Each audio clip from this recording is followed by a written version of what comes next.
नमस्कार मित्रों, महादेव का फलित ज्योतिष शास्त्र में आपका स्वागत है। आज के टॉपिक में आज हम चर्चा करने जा रहे हैं लाल किताब के अनुसार इंसान के जीवन पर ग्रहों का प्रभाव। ठीक है, तो लाल किताब के अनुसार व्यक्ति के जीवन पर इन 9 ग्रहों का प्रभाव किस प्रकार से पड़ता है और लाल किताब इसके बारे में क्या कहती है। तो भाग 1 में आज हम बृहस्पति व सूर्य पर चर्चा करेंगे। लाल किताब का क्या कहना है, ठीक है। तो इंसान के जीवन पर ग्रहों का प्रभाव भाग 1 में बृहस्पति व सूर्य पर चर्चा करेंगे। तो टॉपिक पर चर्चा करने से पहले मैं आपको बता देना चाहता हूं कि यदि आप मेरे चैनल पर नए दर्शक हो तो कृपया चैनल को सब्सक्राइब कर लीजिए, साथ में घंटे के बटन को दबा दीजिए ताकि मैं जो भी नया वीडियो अपलोड करूं उसका नोटिफिकेशन सबसे पहले आपके पास पहुंचे। और खास करके आपसे निवेदन है, कृपया वीडियो को पूरा देखो यार, स्किप मत किया करो। अगर आपने स्किप कर दिया तो लाल किताब में बहुत से ऐसे लोभी होते हैं, वो आपसे मिस हो जाएगा और आप सटीक से फलादेश नहीं कर पाएंगे। ये बार बार मैं आपको अलर्ट कर रहा हूं इसके प्रति, ठीक है, तो आपको ध्यान रहे। ठीक है, बढ़ते बिना समय गवाए फटाफट हमारे टॉपिक की ओर। तो आप जैसे कि आप स्क्रीन पर देख पा रहे होंगे, आप समझ गए होंगे कि इंसान के जीवन पर ग्रहों का प्रभाव भाग 1 में हम बृहस्पति देव और सूर्य देवता के बारे में चर्चा करेंगे। तो यहां पर लाल किताब क्या है, ठीक है। तो लाल किताब के अनुसार जो शिशु के जन्म से जो 16 वर्ष का समय होता है बृहस्पति देव का होता है। 35 साल चक्र के बारे में जानकारी नहीं है तो मैं इस पर एक वीडियो बना चुका हूं, जाकर आप इस वीडियो को देख सकते हैं मेरे चैनल पर, ठीक है। तो हम यहां पर जो ग्रहों की जो महादशा की समय अवधि होती है, तो सबसे पहले हम यहां पर देख लें, ठीक है। तो यहां पर ग्रहों की जो महादशा की अवधि रहेगी लाल किताब में, सबसे पहले बृहस्पति की स्टार्ट होती है, ठीक है। तो वैदिक ज्योतिष में आपको पता है कि सूर्य से कर दिया, लेकिन यहां पर लाल किताब ने बृहस्पति को ही सब कुछ बताया है। बिना बृहस्पति से इंसान का जीना दुश्वार है, ठीक है। इसलिए लाल किताब के जो लेखक है उन्होंने बृहस्पति देव को पहले स्थान पर रखा गया। और आपको पता है कि इसकी महादशा क्या होती है लाल किताब की, वो 6 वर्ष की होती है। देन इसी के बाद सूर्य देव की कंडीशन आती है। उस सूर्य देवता की समय अवधि होती है जो कि महादशा कितने वर्ष की होती है, 2 वर्ष की। और चंद्रदेव की अगर बात करें महादशा की तो 1 वर्ष की रहेगी। शुक्र देव की बात करें तो 3 वर्ष की रहेगी। और मंगल देवता की बात करें तो 6 वर्ष की रहेगी। और बुध देव की बात करें तो 3 वर्ष की रहेगी। ठीक इसी प्रकार से शनि देव की अगर बात करें महादशा की समय अवधि 35 साल चक्र के अनुसार जो रहेगी शनि देव की 6 वर्ष की। और राहु देव की बात करें तो 6 वर्ष की। और केतु देव की बात करें 3 वर्ष की। अब अगर हमें ये पूरे टोटली 9 प्लेनेट के जो योग होता है, ठीक है, जो दशा होती है, यहां आप साइड में देख पा रहे होंगे, यहां पर अगर इन प्लेनेटों की दशाओं को जोड़ा जाए महादशा को, ये 35 ईयर्स होता है। 35 साल चक्र इन्हें कहा गया है लाल किताब। ये बेहद इंपॉर्टेंट है, हमें देखना बेहद जरूरी। तब अगर जब भी हमें कोई फलादेश भी करना है तो इन महादशा को ध्यान में रखना बेहद जरूरी है। इनके बिना हमें सटीकता से फलादेश नहीं कर पाएंगे। हर एक एंगल से हमें कुंडली का एनालिसिस करना होता है। ऐसा नहीं कि हम जल्दबाजी में गलत प्रेडिक्शन सामने वाले व्यक्ति को बता दें, ठीक है। तो इसलिए हमें बहुत बारीकी से हमें प्रेडिक्शन करना है। अब यहां पर क्या होता है, जो लाल किताब ने सर्वप्रथम जो स्थान दिया है ना, वो बृहस्पति देव को दिया है। किस ग्रह को दिया गया, बृहस्पति देव को। तो जो पृथ्वी और आकाश में फैले रहने तथा सारे ब्रह्मांड में, ठीक है, और मनुष्य के अंदर बाहर घूमने वाली हवा, आप याद है ना, प्राणवायु किसे कहा जाता है, आप साइंटिफिक तरीके से देखें, ऑक्सीजन। अब एक ऑक्सीजन ही हमारा क्या है, प्राणवायु, जो कि बृहस्पति, बच्चा जन्म से बाहर आएगा तो उसको ऑक्सीजन की जरूरत होती है, बिना ऑक्सीजन के आप रह नहीं पाते। तो ऐसी कंडीशन में लाल किताब ने बृहस्पति देव को पहले स्थान पर रखा। बृहस्पति क्या है? हमारा वातावरण है, हमारा पर्यावरण से रिलेटेड है। तो सबसे पहले हवा का होना बेहद जरूरी, तब इंसान जीवित रह पाएगा। ठीक है, तो जो ब्रह्मांड में अंदर जितने भी मनुष्य, जीव जंतु, प्राणी, पेड़ पौधे, सभी को जरूरत किसकी? ऑक्सीजन की। बिना ऑक्सीजन के हम रह पाते क्या? नहीं रह पाते। तो इसलिए जो लाल किताब की जो लेखक है, उन्होंने बृहस्पति को पहले स्थान पर रखा है। और वैदिक ज्योतिष में किसे रखा गया? सूर्य देवता को। ठीक है, अब जो घूमने वाली जो हवा जो ब्रह्मांड में, ठीक है, वो बृहस्पति कहा गया है। ये सब ग्रहों का गुरु, दृश्य व अदृश्य संसार का स्वामी माना जाता है। इसलिए इंसान की कुंडली के लग्न में बृहस्पति का प्रभाव शुभ या अशुभ होता है। ठीक है, तो जैसे कि शुभ होने पर राजा, अशुभ होने पर फकीर की कंडीशन दर्शाई गई है। शुभ होने पर सोने की लंका दान करने वाला व्यक्ति होगा, अशुभ होने पर सारे जमाने का चोर, डाकू, लुटेरा का दर्जा मिलता है।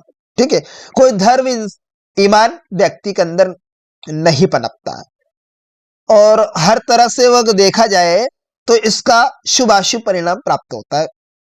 ठीक है, व्यक्ति को वह उसके आरंभ होने का संकेत केवल शनि ग्रह द्वारा ही होता है। ठीक है, तो हम यहां पर अब बृहस्पति पर चर्चा कर लेते हैं। ठीक है, तो बृहस्पति देव का जो प्रभाव रहेगा इसको हम देख लेते हैं। तो बृहस्पति देव का क्या प्रभाव रहेगा? बृहस्पति नर ग्रहों के साथ हो, नर ग्रह मान लीजिए सूर्य मंगल ग्रह के साथ हो या दृष्टि संबंध बन जाए। मान लीजिएगा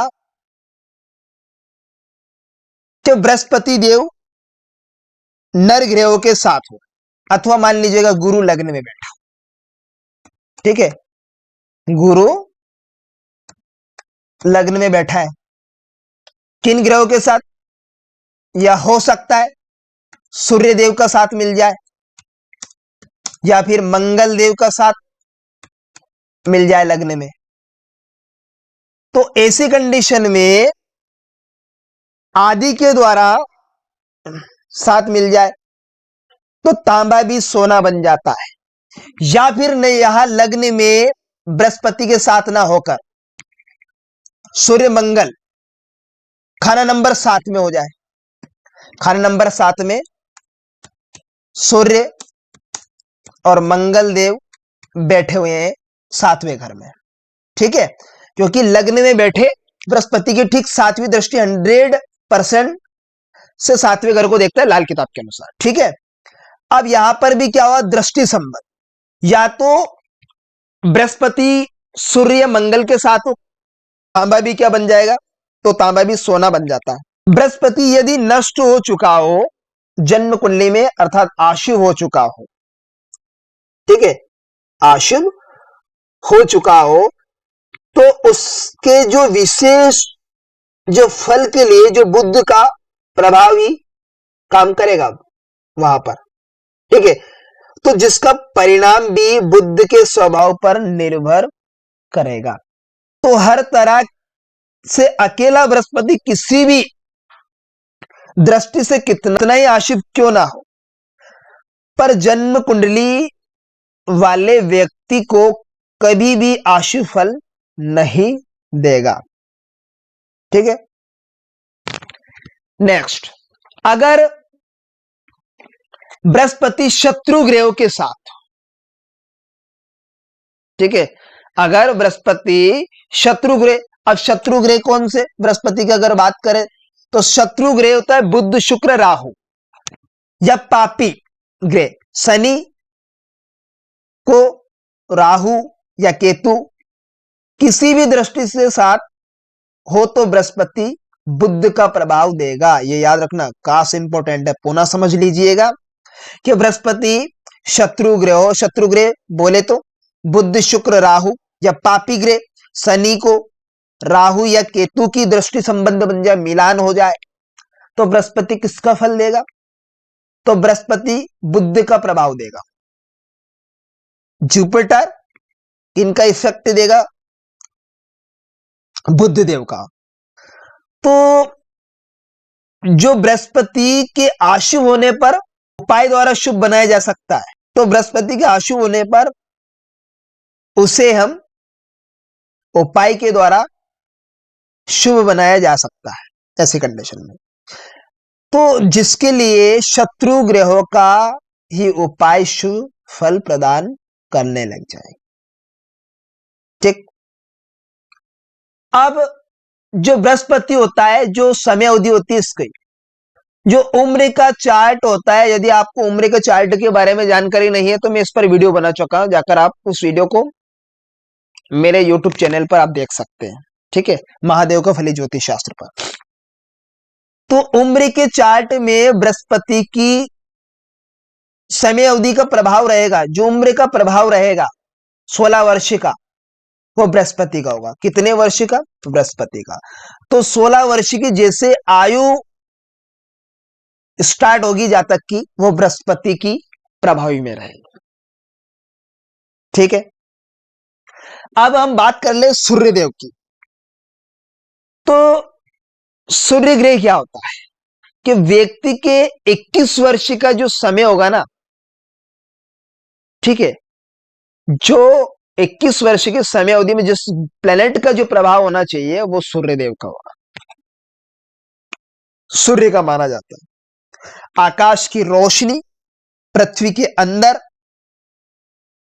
की गर्मी, राजा फकीर की सच्चाई व संसार का पालन व उन्नति की जो पावर होती, जो शक्ति को ही सूर्य को दिया गया है, सूर्य के पास नहीं।